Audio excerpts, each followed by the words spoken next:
एक ऐसे कंपोनेंट को कहते हैं जो सर्किट में मौजूद करंट को एक ही डायरेक्शन में फ़्लो करवाने में हेल्प करता है। डायोड्स में डिफरेंट टाइप्स आती हैं जिनके डिफरेंट फंक्शंस होते हैं।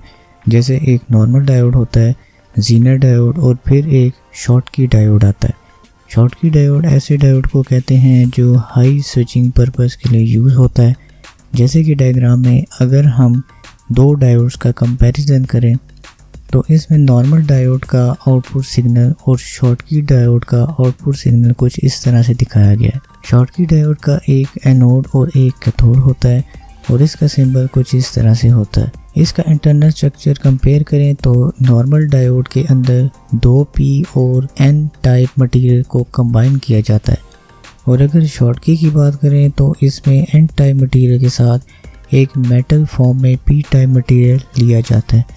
इन दोनों के बीच में जो जंक्शंस हैं नॉर्मल डायोड में काफ़ी वाइड होता है और शॉटकी में काफ़ी नैरो होता है।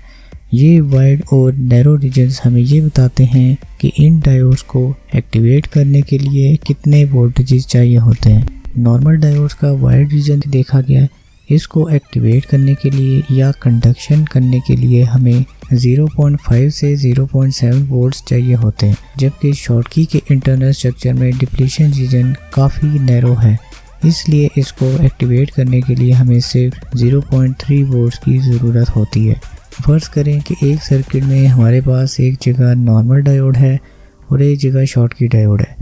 इस सर्किट से हमने 5 एम्पेयर का करंट पास करवाना है।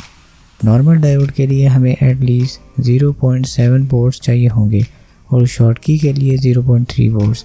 तो अगर इसकी हम पावर कैलकुलेट करें तो नॉर्मल डायोड सर्किट 3.5 वॉट्स और Schottky diode 1.5 what power consume करेगा। तो बस यही माना जाएगा कि जो लेस पावर कंज्यूम कर रहा है वही यूज़ किया जाए। इस तरह अगर इन डायोड्स के साथ एक लोड लगा दिया जाए, वोल्टेज सोर्स अगर यूज़ करें 5 वोल्ट्स, तो हमारे पास लोड में वोल्टेज ड्रॉप कुछ इस तरह से मिलेगा। 5 वोल्ट्स यहाँ से आए, डायोड के अंदर ड्रॉप आया और लोड में फाइनल वोल्टेजेस आ गए।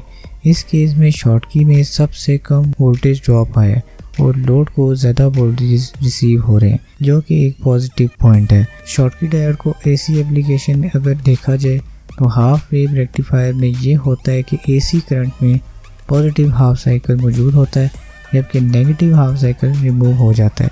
ये मैंने फुल और हाफ वेव रेक्टिफायर की वीडियोस में डिटेल से बताया हुआ है, आप उसको डिटेल में देख सकते हैं। जब नॉर्मल डायोड को 60 हर्ट्ज़ की फ्रीक्वेंसी पर यूज़ कर रहे होंगे तो ये बेहतरीन काम कर रहा होगा, लेकिन अगर हम इसको 10 किलो हर्ट्ज़ तक ले जाते हैं तो ऑफकोर्स फ्रीक्वेंसी साइकिल्स इंक्रीज़ हो जाएंगे।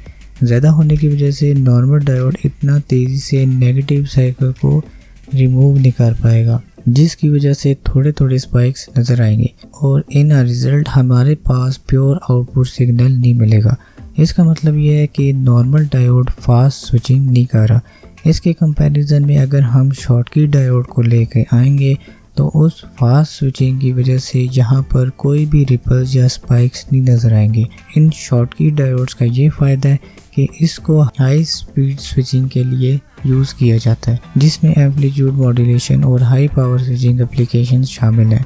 अगर आपको वीडियो पसंद आई है तो don't forget to subscribe my channel, like, comment, share and hit the notification bell to stay tuned with my upcoming videos. Take care of yourself. Fi aman Allah. Goodbye.